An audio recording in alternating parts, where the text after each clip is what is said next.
So for this pattern, you're going to need Bilibag Factory 5mm braided cord and a 9mm and 6.5mm crochet hook. I use the ones from Furls Crochet. The link for these are down in the description. This tutorial is for the small acorn basket. If you'd like the written pattern for all three sizes, please check the Etsy link below. So we're going to start with a double magic ring. In order to do this, you're going to hold the cord as I am, with the tail pointing down, and wrap the cord round your 3 fingers twice. Turn your hand over and put your crochet hook under the first 2 loops and grab the 3rd loop, pulling it through. Turn your crochet hook so it's pointing up the way, grab your working yarn and pull through a loop. If you'd like to see a full tutorial on how to do the double magic ring, please check the link below. You're now going to complete 6 single crochet through your magic ring. In order to do this, you're going to bring your hook under the ring, yarn over, pull through a loop, yarn over again and pull through 2.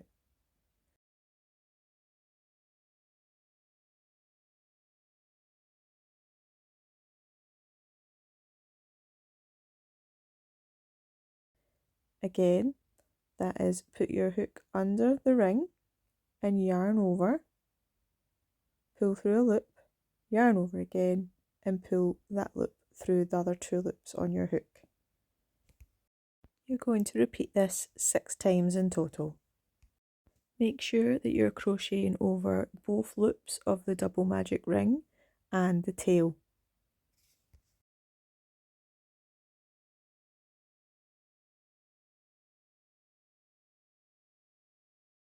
Once you've done 6 single crochet, you're going to put your tail out the way and pull gently on each side of your magic circle to find which piece of yarn pulls through the other one to make it a tight circle. Once you've found that, you're going to pull it as tight as you can. Once you've got it closed up, you're then going to pull the tail through as well. The double magic circle helps close up that small hole to practically nothing and also extra secures your basket. You're now going to complete your invisible join. So by putting your hook from back to front through the front and back loop of the first stitch of that round, you're going to pull through your working yarn loop. And I'll just show you that again.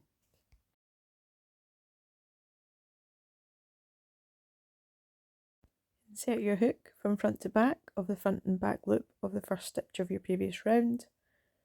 Grab your working loop and pull it through from front to back.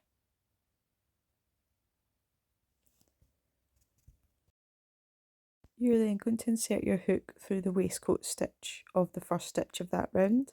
So that's between the 2 big V's. You've got a little legs in there, or a littler V, you put it straight through there. You're essentially doing a single crochet, but not under the front and back loop, you're doing it through the waistcoat part. You're then going to yarn over your working yarn and pull through a loop. Once you've got that loop through to the front, you're then going to replace the loop that's at the back onto your hook, yarn over your working yarn, pull that loop through both loops. That is, you completed your invisible join and the first stitch of your next round. For this round, you're going to do an increase in every stitch. So you're going to do 2 waistcoat stitches in each of the previous stitches from the last round. So you'll have had 6 stitches from your last round, you'll end up with 12. You'll be doing waistcoat stitches all the way around, which is essentially your single crochet but through the waistcoat part of your work, not the front and back loop.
Once you've completed your 12th waistcoat stitch, you're then going to carry out another invisible join the exact same way as you did it before.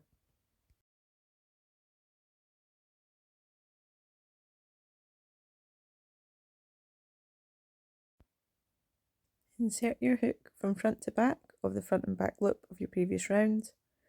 Pull through the loop of your working yarn from front to back so that your loop is at the back of your work. Remove your hook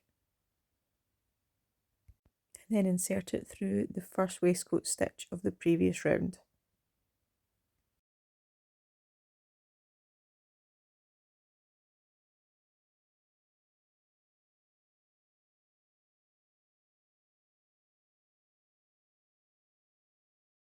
This can be a little tricky if you do your stitches extra tight like I do, but it will go through.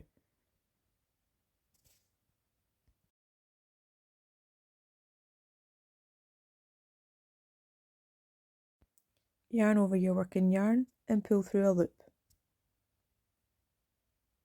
Once you've got it through, replace the previous loop from the back onto your hook, yarn over and pull through. This next round is going to be one waistcoat stitch followed by an increase waistcoat stitch. So your first stitch you're going to leave it as a single waistcoat stitch. Your second stitch you're going to do your increase, so 2 waistcoat stitches in that one. And then your next stitch you're going to do 1 waistcoat stitch, and you're just going to continue with that pattern all the way around. So 1 waistcoat stitch and then an increase. At the end of this round you'll have 18, so you're going up in 6s.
So this is the base of your basket now complete for your small acorn. In order to finish off this round, you're just going to do your invisible join stitch as before, and then we're going to start working up the sides of the basket.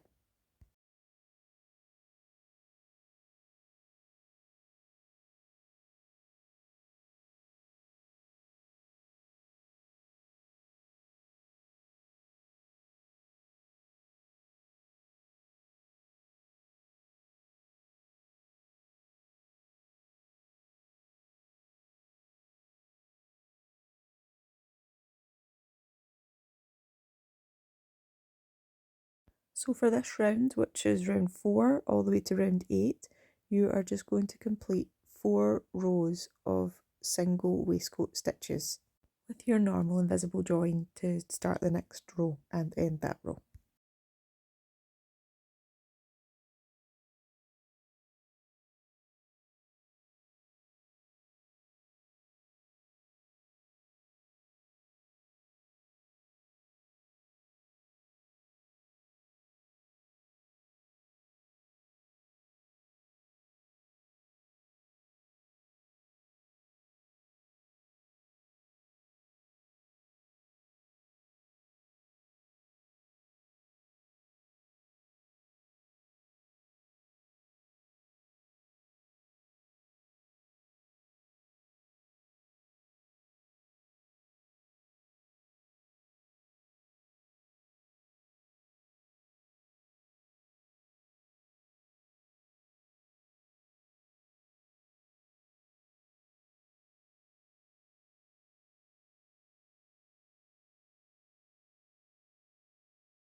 Once you've completed the first row of the sides of the basket, so row 4, you're going to start manipulating your sides up the way so that it goes into that basket shape.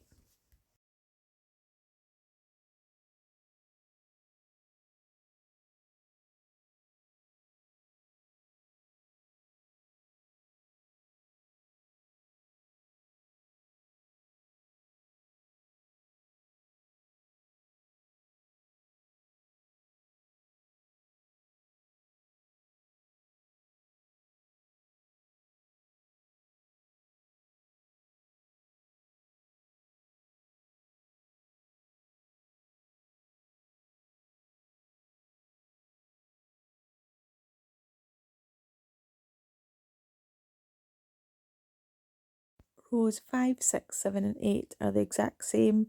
They are all single waistcoat stitches all the way around with your invisible join to finish. When you get to row 9, you're starting off with single waistcoat stitches, and I'll meet you back at the end for that one.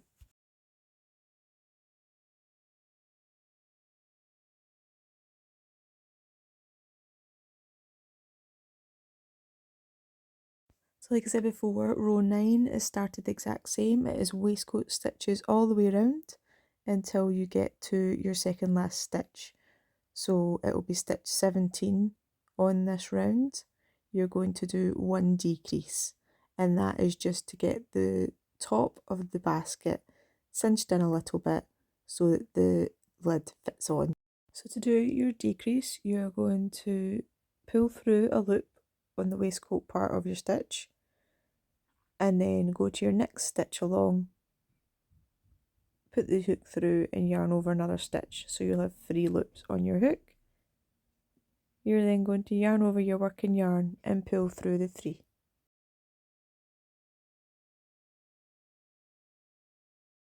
At the end of this round, you're going to do an alternate invisible join. So it starts off the same. Put your hook through the back and front loop of the first stitch of your previous round, pull through the loop of your working yarn, and instead of going through the waistcoat stitch, you're going to go through the middle of the loop you've created at the front from that yarn you've just pulled through. Pop your hook through and then put it through the loop that's at the back. You're then going to yarn over and pull through. This last round is a round of slip stitches, so you're going to go under the front and back loop of each stitch, yarn over, pull through a loop, then pull through that loop on the loop on your hook, and continue this all the way around to the end.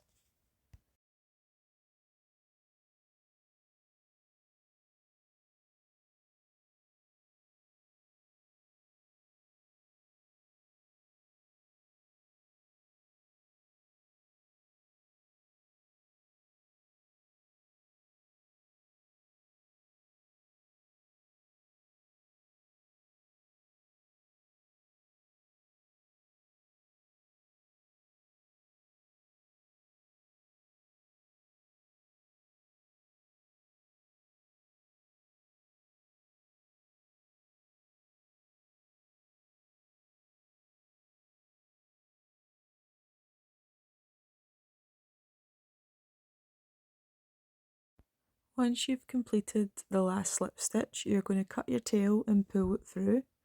You are then going to go to your first slip stitch of the previous round, put your hook down through the 2 loops that are there, and pull up your tail from bottom to top. You're then going to go to your last slip stitch of that round and put your hook through the 3 stitches that are there from back to front and pull your loop through again. And what this does is create a fake slip stitch so that you've got that seamless finish for this little basket.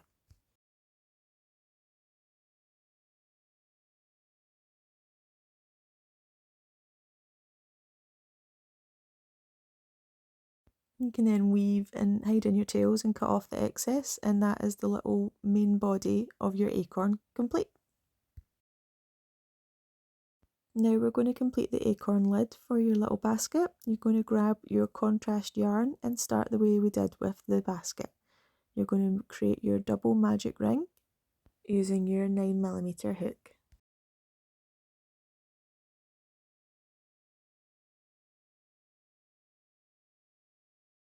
And again, have 6 single crochet throughout your double magic ring to start that first round.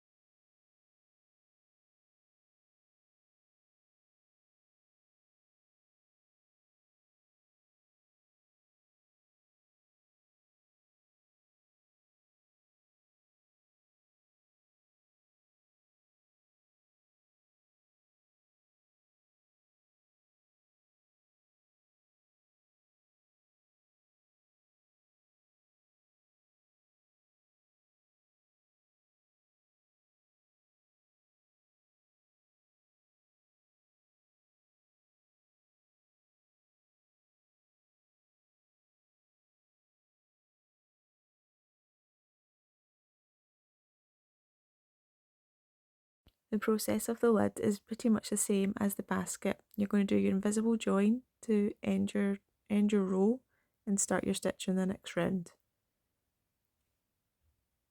So once you've got your 6 single crochet through your double magic ring and that's all closed up, you've done your invisible join. I sometimes like to go back to the smaller hook for your invisible join because that first stitch can be pretty tight to get your larger hook through. You're going to do the same as before. It's going to be an increase in each stitch around the lid. So in each stitch you're going to do 2 waistcoat stitches. So you'll go from 6 stitches to 12 stitches at the end of this round.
Then your third round is going to be the same as before. You're going to do one waistcoat stitch in your first stitch and then two waistcoat stitches in your next stitch.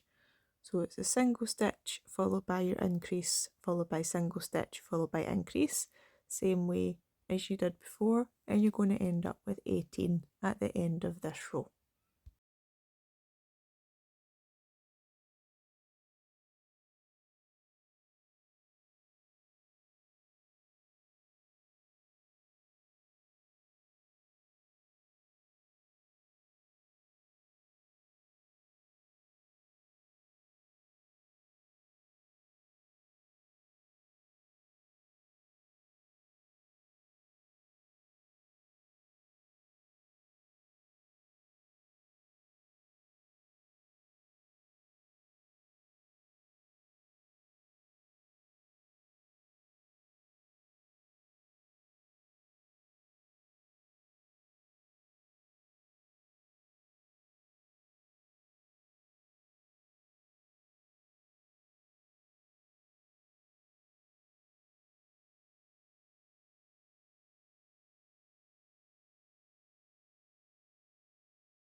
Row 4 for your lid, you're going to do what you did with the previous basket again. So you've got 18 stitches. You're going to just do single waistcoat stitches around to start making the curve to your lid for this row. This full row is just single stitches and then it ends again with your normal invisible join. Row 5 is also the exact same. You're just going to do waistcoat stitches all around until the end. The only difference is we're going to join the last stitch with the next stitch of the next round a little bit differently. So I'll meet you back there to show you that.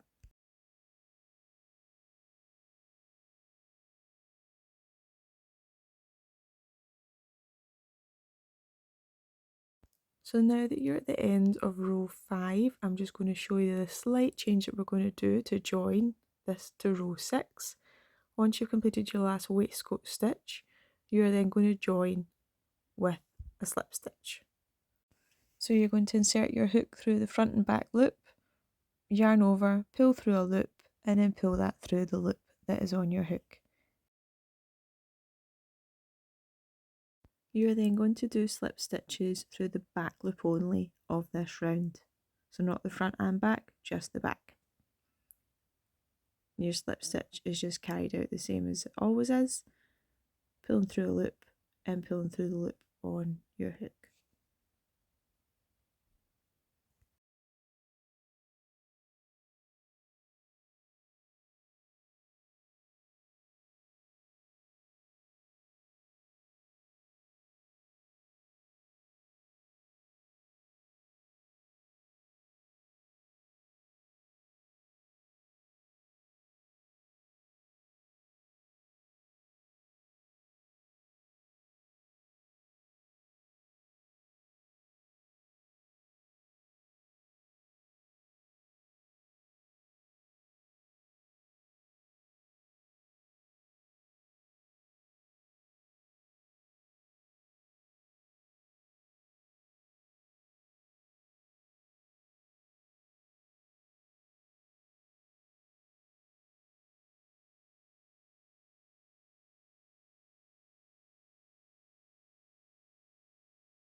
Once you've got to the end, you're going to cut off your tail. I've got a very small tail left here anyway, and pull it through.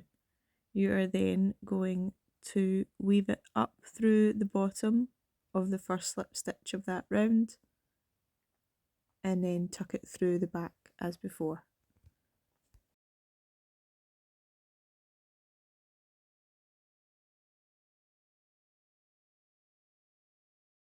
You can then weave in this tail and cut off the end to hide it, and that is the lid to your basket complete.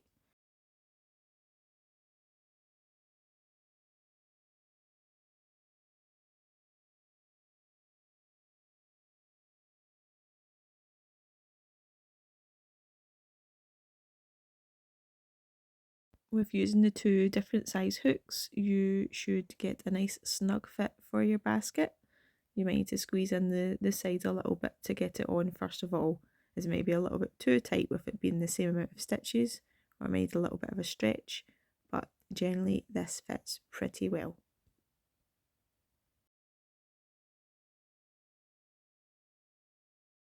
And that is the main part of your little acorn complete. We are just going to go on now to do the little stalk for the top part of it, so that it's got the complete look.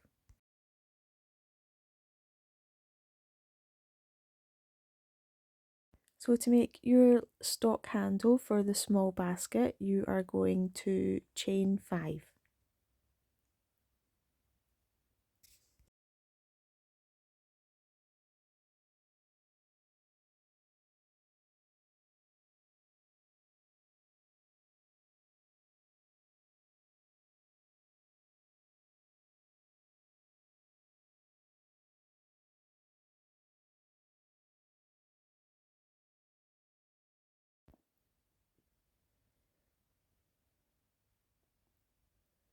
You are then going to turn your chain and work from the second loop down from your hook, the back loop that you can see there. You're going to do a single crochet through each 4 loops that are left from the chain.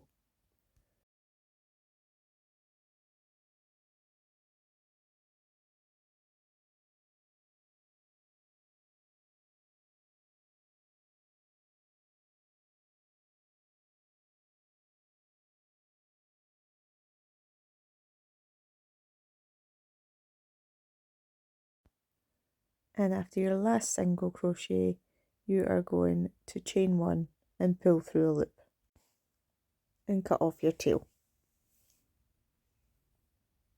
And that is your little stalk complete. You're then going to attach this to the top of your lid. I normally do this at equal points across the star that you can see in the middle, so that you know that you've got a central point. So in order to do this, you're just going to bring your crochet hook under from the wrong side of the lid to the right side, grab onto the tail end of the stalk and pull it through. You're then going to repeat this at the opposite side of the hole in the middle of your basket.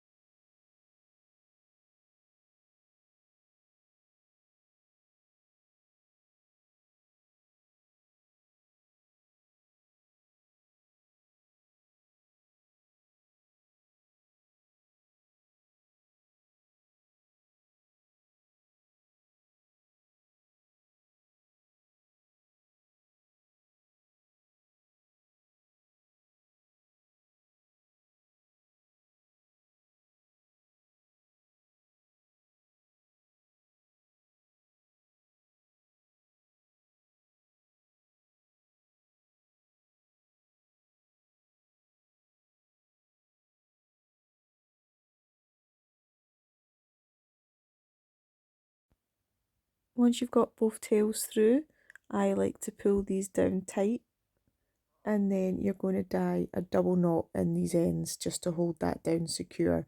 Weaving in the ends won't be enough to keep the strength of the little handle on the lid if it's getting picked up all the time. So I like to do a double knot and then just weave in your ends to the inside of the basket.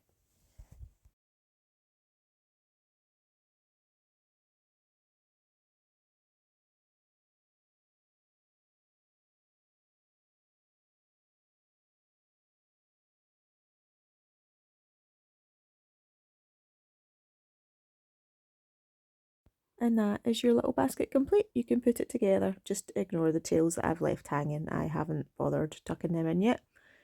And that is you.